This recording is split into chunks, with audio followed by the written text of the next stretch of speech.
Ya pagi kurang lebih selesai sarapan, ya berangkat ke tempat kerja kan, melalui alur jalur jalan yang sama, kemudian ke tempat kerja melakukan aktivitas begitu-begitu saja, ya kan, sampai larut sore, sampai larut petang, ya, baru kembali pulang ke rumah mungkin sore menjelang petang atau sehingga apa?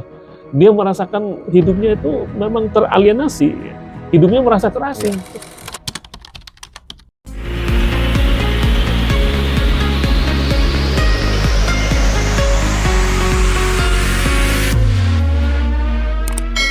Bismillahirrahmanirrahim. Assalamualaikum warahmatullahi wabarakatuh.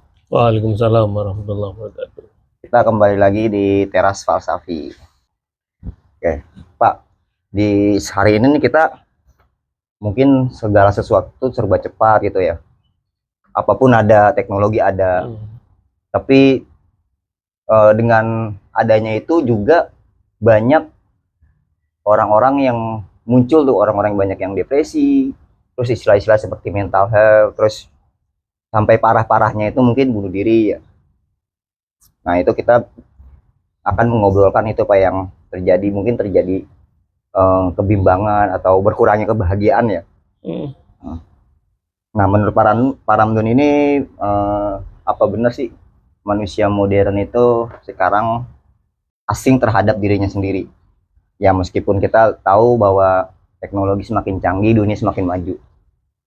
Iya, untuk paham alienasi ini ya, atau sering tepatnya kita sebut itu paham yang membahas tentang keterasingan manusia, ini menjadi konsekuensi logis ya bagi masyarakat modern yang memang belakangan ini mengalami kegundahan, mengalami gejolak, terutama gejolak mental, gejolak jiwa ya. Nah, uniknya adalah itu terjadi karena justru terjadinya berbagai macam ketercapaian teknologi, ilmu pengetahuan, dan sifatnya yang materialistik tersebut. Jadi ini menjadi kebingungan bersama ya bagi manusia modern, karena malah justru saat manusia mencapai kemajuan, saat manusia itu mencapai anti klimaks ya, ketercapaian teknologi dan ilmu pengetahuan, malah justru di saat yang sama hatinya itu menjadi gersang kan, Kosong itu Pak. Kosong ya. Jiwanya itu akhirnya malah menjadi hampa. Nah, kenapa itu sampai terjadi? Ya sebenarnya sih sangat mudah ya untuk kita bisa mencari tahu dan memastikan, karena berbagai macam tekanan mental atau tekanan pekerjaan persisnya ya, itu semakin menjadi gejala umum masyarakat kita, sehingga di sana tidak ada relaksasi ya, tidak mengalami apa ya, rasa nyaman, tapi malah yang terjadi adalah bagaimana tuntutan pekerjaan itu harus tercapai, bagaimana deadline itu harus terwujud, bagaimana hasil pekerjaan di kantor, di perusahaan di mana ia kerja itu harus terpenuhi. Sementara manusia itu bukanlah robot kan, memiliki keterbatasan. Ya, fisik manusia itu juga sebenarnya kan memiliki tenggat waktu tertentu. Iya, ada batasan. Nah, itu fenomena yang memang terjadi sekarang ini. Oh iya, itu yang tadi Pak Ramdan sebutkan, manusia itu untuk sekarang kayaknya lebih didesain untuk menjadi kompetitif ya Pak. Iya. Ya, nah itu apakah yang terjadi terhadap manusia hari ini yang teralienasi ini bersumber dari pandangan hidup yang secara pemikirannya materialis, kebendaan. Iya, kalau kita merujuk pada paham-paham filsafat ya, itu memang muncul saat dunia kapitalis itu mendapatkan perlawanan ya, atau mendapatkan respon dari arah yang melawannya, yaitu paham sosialis kan. tepatnya itu komunis ya. Jadi kalau kapitalis itu kan dulu sejarahnya bagaimana manusia itu mendapatkan kesempatan peluang usaha seluas-luasnya kan. Hmm. Adam Smith itu Ya, ada sih. pencetusnya ya. Karena pada saat sebelum paham kapitalis itu muncul, hanya dimiliki oleh segelintir sedikit para bangsawan Ya, saja ya, kan, bangsawan. para Pemuka kaum agama. elit saja kan, kaum elit yang memiliki lahan, memiliki kekuasaan ya, eh, sehingga mereka membatasi masyarakat umum. Nah, lalu kemudian muncul paham kapitalis itu kan untuk bisa menggeser ya. Tidak hanya kaum minoritas saja ya, tidak hanya kaum elit bangsawan saja yang memiliki lahan pertanian ya, usaha industri, berbagai macam usaha ya. Akhirnya muncullah kapitalisme sehingga rakyat biasa, rakyat umum, rakyat jelata pun sanggup untuk membuka usaha, berbisnis, dan sukses. Namun kan dalam perjalanannya justru paham kapitalis itu akhirnya menjadi kapitalis ya, kalau menurut Ekstrim. saya sih kapitalis yang ekstrim atau kapitalis yang ugal-ugalan Iya, kan. iya. Sehingga apa? Sehingga muncul semacam perlawanan dari sebagian kalangan. Ya itulah akhirnya muncul Marx. paham Marxisme Iya. ya. Nah, paham Marxisme itulah yang akhirnya kemudian mempopulerkan kembali paham alienasi ya. Karena menurut Marxis itu Karl Marx ya, itu awal munculnya kan karena kaum buruh kan, Iya, iya, buruh. ya, kaum pekerja yang memang hidupnya itu ya kurang lebih pagi mereka itu berangkat dari rumah kontrakannya ya, dari kos-kosannya, dari tempat tinggalnya, lalu kemudian berangkat menuju ke tempat kerjanya, pabriknya ataupun kantornya ya. Lalu kemudian dia melakukan aktivitas pekerjaan di tempat kerjanya ya sampai larut sore, sampai larut petang ya. Kemudian pulang kembali ya, melewati jalan yang sama, suasana yang sama, ketemu dengan keluarga di hari di waktu yang hampir juga sama selama bertahun-tahun. Nah, akhirnya dia mengambil kesimpulan bahwa manusia, terutama kaum buruh ya, itu mengalami keterasingan. Jadi seakan-akan dia itu hidup dalam dunia asing tersendiri yang tidak bisa menikmati ya. Bagaimana dia harus beristirahat, bagaimana dia harus bercengkrama dengan keluarga, bagaimana dia harus mengisi liburannya, karena hampir seperti ya mungkin setengah robot kan. Iya, iya. Nah, mungkin kalau disamakan dengan manusia modern yang sekarang terjadi di negeri kita, ya sebenarnya kurang lebih sama ya. Misalnya seorang penarik ojol ya, Gojek, atau seorang buruh karyawan ya, atau seorang pegawai lah di suatu instansi, lembaga, pemerintah atau swasta. Ya pagi kurang lebih selesai sarapan, ya berangkat ke tempat kerja kan, melalui alur jalur jalan yang sama, kemudian ke tempat kerja melakukan aktivitas begitu-begitu saja, ya kan, sampai larut sore, sampai larut petang, ya, baru kembali pulang ke rumah mungkin sore menjelang petang atau petang menjelang malam, dan begitu terus bertahun-tahun. Sehingga apa? Dia merasakan hidupnya itu memang teralienasi, hidupnya merasa terasing. Seperti apa ya, dia memiliki alam tersendiri yang tidak pernah berubah. Nah itu yang mungkin pada obrolan kali ini coba kita kulik ya. Benar-benar. Dan ini ya Pak, menyerang dari segala lini kan ya. Ya tadi yang Pak Ramdan bilang tukang ojol gitu. Ya walaupun mitra bukan karyawan ya, tapi itu kan cuman kata aja yang diganti sebenarnya. Tapi hak-haknya itu ya mungkin sama dengan karyawan-karyawan yang lain, mungkin bisa lebih parah kan gitu ya. Tidak memiliki alat produksi gitu kan. Keuntungan tidak dikasih atau mendapatkan upah yang sesuai kan ya. Dan pada akhirnya menjalankan hidup ya cuma sekedar makan terus minum kan gitu ya, kebutuhan ya sekedar hidup aja kan gitu ya. Nah, lihat dari tadi yang si disinggung dengan ini menyerang dari segala lini tuh, dari mungkin tukang ojek, ojol, karyawan pabrik, karyawan mall, guru, dosen dan sebagainya gitu. Nah, itu sejauh mana krisis bagian ini terjadi di dunia modern, Pak? Nah, indikatornya nih kita tadi menyerang dari segala lini termasuk artis ataupun public figure kan, Pak ya. Iya. Contoh yang di negara-negara maju seperti Jepang ataupun Korea dan sebagainya, banyak juga kan kasus-kasus mereka stres, depresi, bunuh diri kan gitu ya. Itu sejauh mana menurut Pak Ramdan bahwa krisis kebahagiaan ini terjadi di dunia modern ini? Iya, kita lanjutkan ya. Ya, memang krisis kebahagiaan itu sekarang sedang melanda ya di banyak tempat, di banyak negara.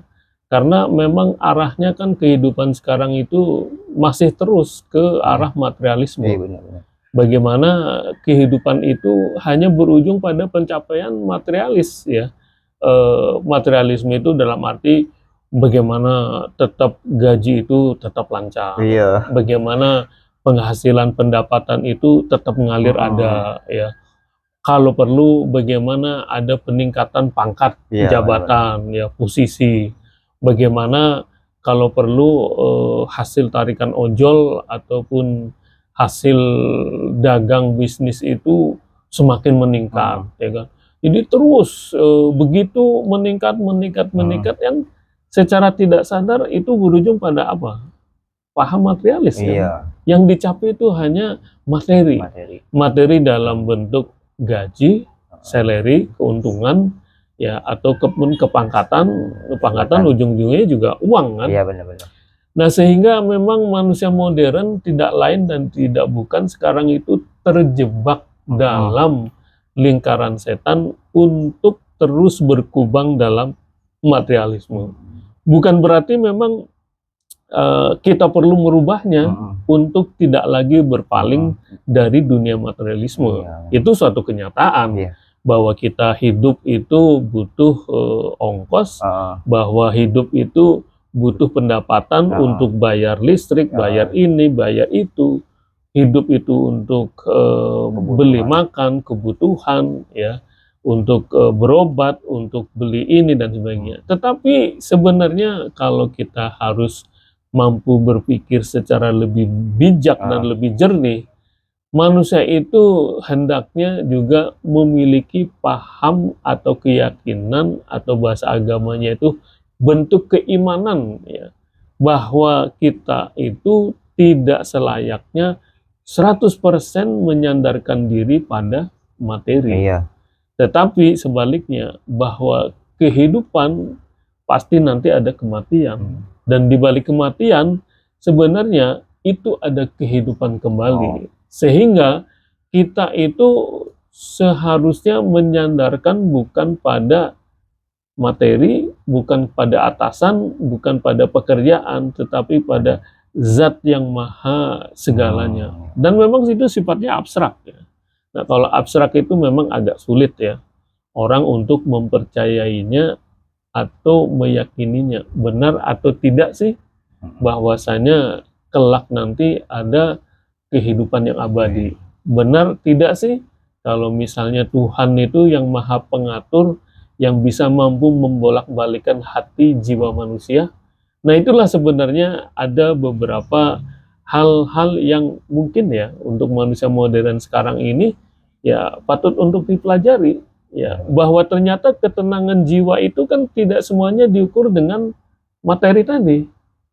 Dengan kata lain adalah bahwa uang atau fasilitas atau jabatan kan tidak menjadikan ukuran pasti bahwasanya mereka itu pasti bahagia. Karena hidup sederhana ternyata banyak juga kok manusia yang mampu merasakan kebahagiaan. Jika dilihat dari ini ya, perbandingannya. Nah, seperti misalnya dilihat di masyarakat luar sana ya, sampai stres, sampai harus bunuh diri, ya, sampai harus tidur di jalan, ya, sampai harus nyuntik ya, karena memang tidak mampu lagi ya menahan gejolak tuntutan pekerjaan. Nah, tapi di sisi lain, di wilayah lain atau mungkin di negara lain, bisa kok manusia yang bertani, berkebun atau bekerja secara sederhana ya, mendapatkan upah atau hasil selama seminggu hanya sekian, sebulan hanya sekian, ya. Dia makan minum juga secukupnya. Toh juga manusia ukurannya kan kalau makan satu piring sudah kenyang kan. Lalu apa yang mungkin ya dituntut untuk bisa, apakah manusia harus sekali makan itu 2 piring atau 10 piring? Kan nggak mungkin. Lalu kalau misalnya dia menumpuk, maaf ya, saldo dari ATM, saldo dari rekening, harus menumpuk sekian juta, sekian ratus juta, sekian miliar. Apakah dia bisa menikmati kalau dia sudah meninggal? Iya benar. Ya kan? Nah itulah yang akhirnya kemudian sekarang itu, kalau saya sih cenderung melihatnya adalah paham hidup yang ugal-ugalan. Ya, ingin menumpuk harta karun, kalau perlu tidak hanya 7 turunan, mungkin 70 turunan ya. Jadi sehingga harus memarkup atau apa istilahnya, menumpuk ya harta-harta kekayaan. Mungkin itu ya.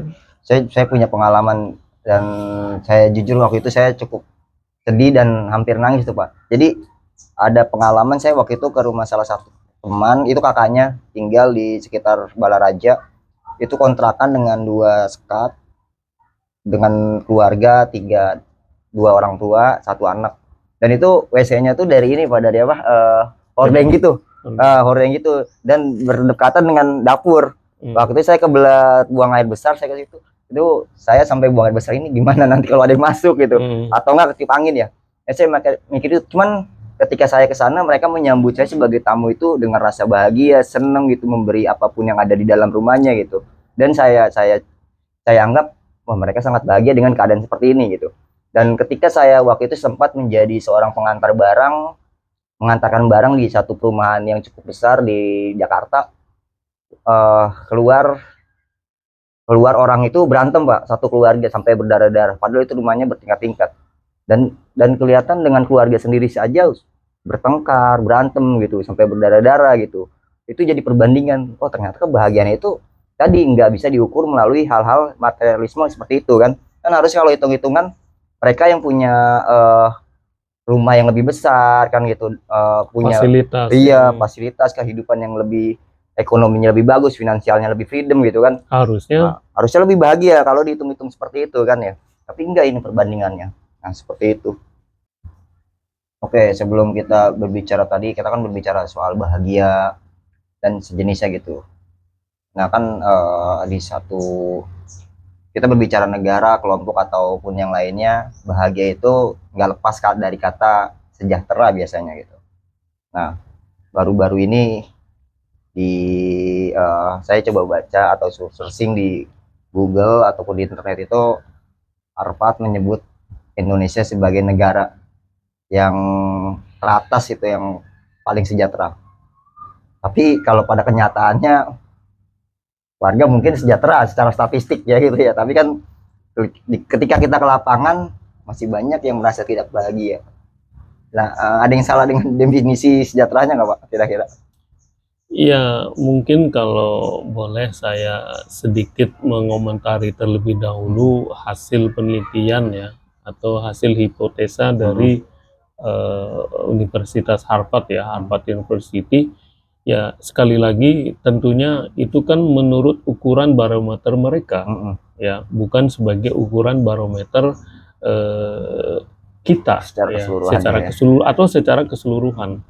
Orang akan selalu mengatakan misalnya seorang yang ingin memperoleh gelar profesor atau guru besar harus tercapai indeks Scopus ya, yang tingkatan reputasinya internasional dan sebagainya. Apakah itu akan selalu menjadi ukuran seorang pakar, seorang ahli? Kan tentunya juga sebenarnya apa ya, patut kita bantah dan layak untuk dibantah kan? Sama seperti misalnya ukuran orang yang sejahtera menurut mereka atau menurut versi yang lain.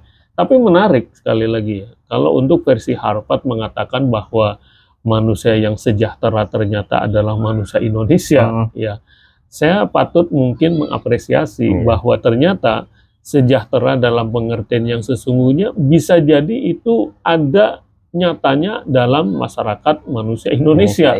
Saya melihatnya begini ya, orang yang sesederhana sekalipun di Indonesia Begitu dia merasa lapar, begitu dia harus makan, mungkin hanya berbekal uang di kantongnya itu 15.000, 20.000, atau 25.000 lah.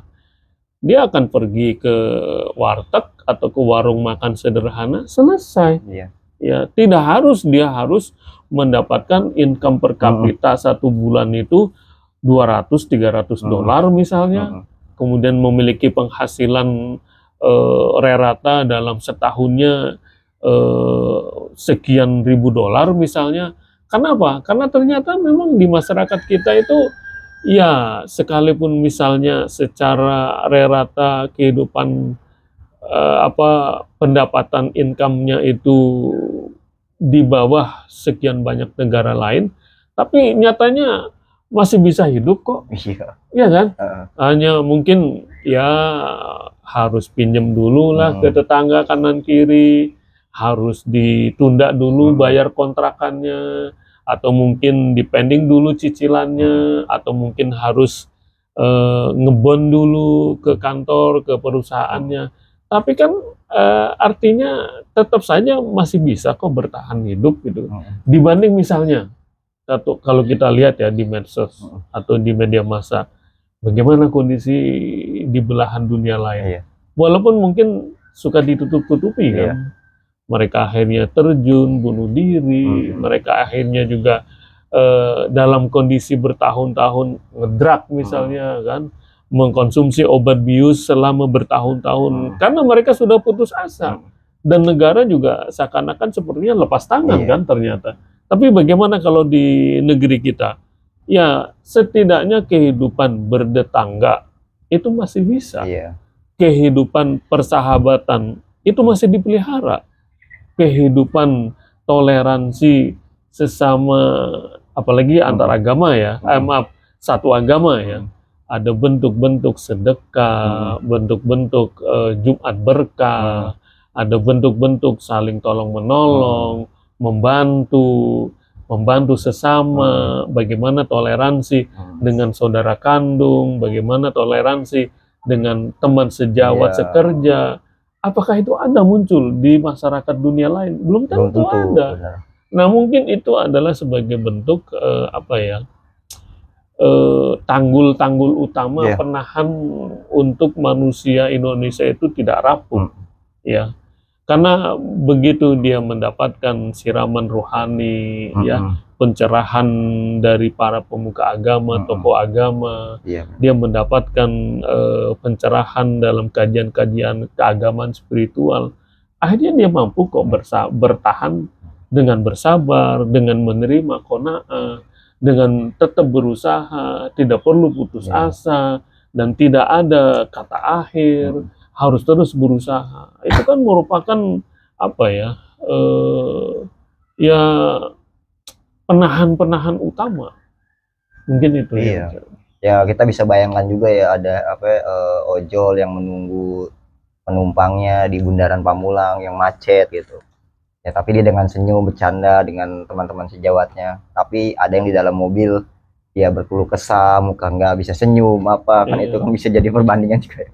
Oke, tadi Pak Ramdan menjelaskan bahwa ada kesepian di dalam hati gitu, kekosongan. Nah itu kalau kita merujuk berarti ada peran yang lain selain dengan materi-materi atau sesuatu yang ada yang bisa kita raba, sesuatu yang kita bisa tangkap dengan indera ya Pak. Nah, mungkin saya bisa simpulkan bahwa ini adalah agama ataupun keyakinan ya Pak. Nah, di tengah keterasingan ini, bagaimana peran agama yang bukan hanya sekedar sistem kepercayaan kan, tetapi sebagai sistem kehidupan. Itu bagaimana peran agama untuk hal itu Pak? Iya, baik, terima kasih ya. Untuk peran agama memang pada kesempatan kali ini tentunya yang saya maksud agama di sini adalah agama Islam ya. Karena yang saya yakini dan yang saya ketahui serta saya dalami dan latar belakang saya adalah kajian agama Islam. Ini menjadi menarik ya tentang kaitannya fenomena dengan masyarakat modern yang mengalami kehampaan jiwa atau sering juga disebut dengan keterasingan jiwa manusia modern. Nah, ada satu ungkapan yang pernah saya dapatkan dulu dari seorang mungkin dapat dikatakan pengajar ya dari filsafat timur. Saya saat tugas belajar di salah satu negara di wilayah dunia bagian timur ya. Dia mengatakan begini ya, betapa nikmatnya dan betapa untungnya seorang muslim dari kehidupannya dibandingkan dengan kehidupan masyarakat yang non. Nah, saya sempat merenung kembali, kira-kira apa yang dimaksud dengan ungkapan tersebut. Nah, akhirnya beliau menjelaskan ya, perlu Anda ketahui ya, kalau Anda pergi ke wilayah belahan dunia lain, mereka itu hidupnya memang semuanya benar-benar serba materialisme. Dikejar dan yang ingin dicapai adalah materi. Sehingga muncul kehampaan. Kalau tidak tercapai menjadi gejolak, kalaupun sudah tercapai menjadi hampa. Kenapa? Karena lalu mereka mempertanyakan kembali, apa lagi yang ingin dia dapatkan. Tapi coba bandingkan dengan seorang yang begitu mendengar suara azan, lalu kemudian dia membasuh mukanya dengan air, membasuh beberapa organ tubuhnya itu dengan air yang bersih, lalu dia menuju suatu tempat yang bersih, yang suci, lalu dia bertakbir dan melaksanakan beberapa gerakan sholat. Kenapa? Karena pada saat itulah seorang muslim sanggup bisa menembus dimensi alam yang berbeda. Kita bisa merenungkan ya, bahwa yang ia maksud adalah ternyata ketika kita melaksanakan satu ritual ibadah yang sering disebut dengan sholat, tidak lain dan tidak bukan adalah kita sedang sedang dituntut untuk menuju suatu dimensi alam yang sangat berbeda. Jadi begitu kita melafazkan takbir Allahu Akbar ya, itu benar-benar melepaskan segala macam atribut kemanusiaan kan. Bahkan atribut segala macam pekerjaan, materi, jabatan, pangkat, dan berbagai macam hal-hal yang sifatnya duniawi. Kita menuju satu dimensi ritual yang sangat maha tinggi. Nah, kurang lebih 5 menit sih. Mungkin 6 menit, mungkin 7 menit, mungkin 10 menit.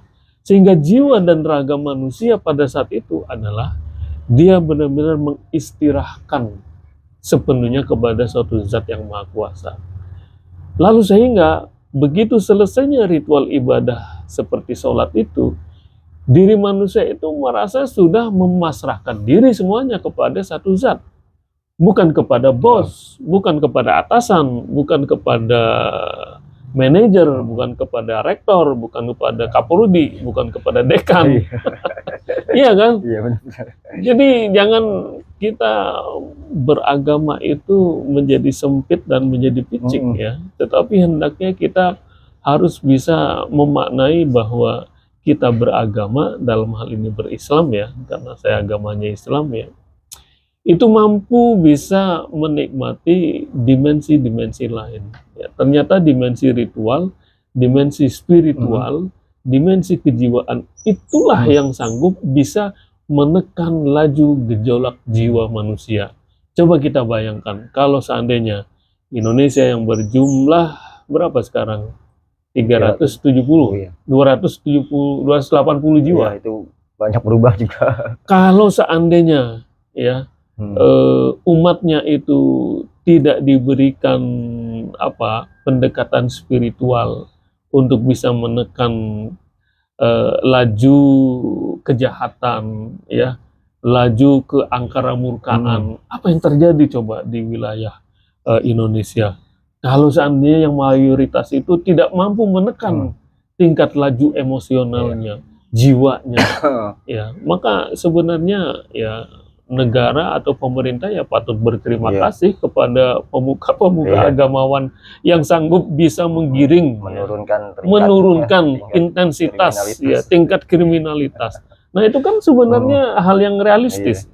Nah dengan kata lain adalah bahwa pendekatan agama, peran agama, ya, pendekatan tasawuf, ya, bagaimana sifat dan sikap seperti untuk bertawakal, untuk kita bersabar, untuk bisa menerima hasilnya yang ada, qanaah, ya, dan sifat-sifat religius yang lainnya, kan sebenarnya itu yang menjadi bekal utama bagi manusia dalam menghadapi gejolak manusia modern. Ya. Jadi berikutnya nih mungkin pertanyaan yang terakhir. Nah, tadi kan kita dengar Pak Ramdan agama itu nggak berbicara sekedar cuman mungkin di masalah materi, fisik, tapi menyentuh kolbu dan hati ya, Pak. Iya. Nah, gitu ya. Nah, kolbu dan hati itu kan jiwa serta raga kan, yang nggak cuman sekedar raga aja, nggak sekedar jiwa aja gitu. Nah, ini apa yang dimaksud dengan agama itu mengatur jiwa dan raga secara utuh, sehingga tadi sesuatu yang merusak kebahagiaan, kesenangan, ketenangan hati, mental dan segalanya itu gimana, Pak? Iya, sekali lagi mungkin perlu kita kembali merenungkan ya, bahwa peran agama itu berikut dengan dalil-dalil, berikut dengan contoh-contoh keteladanan seorang Nabi Muhammad misalnya, ya, dengan perilaku-perilakunya yang kemudian akhirnya diintisarikan menjadi amalan-amalan agama yang patut kita ikuti dan patut kita pelihara, kan sebagai bentuk-bentuk yang memang mampu mengatur hati kita, kalbu kita, jiwa kita.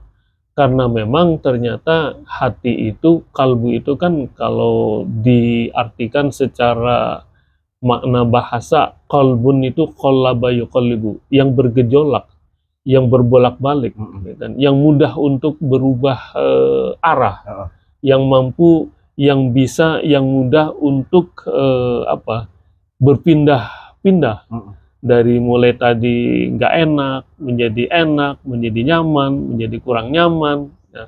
Nah, yang bisa membolak-balikan hati jiwa itu kan ternyata ada satu zat yang maha kuasa, yaitu Tuhan.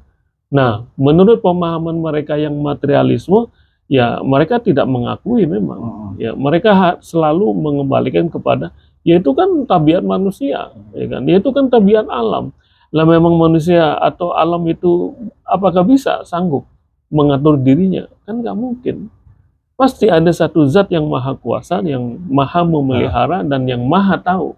Nah, itulah yang disebut dengan Tuhan, kan? Itu yang disebut dengan Allah Subhanahu wa Ta'ala. Nah, diri kita dibekali dengan kitab sucinya dan ajarannya. Nah, sementara mereka mungkin saudara-saudara kita yang belum meyakininya, ya mereka anggap dia lahir dengan sendirinya, dia besar dengan sendirinya, dia berkembang dengan sendirinya, bahwa tumbuhan pepohonan itu tumbuh dan besar, ya tumbuh dengan dan besar dengan sendirinya.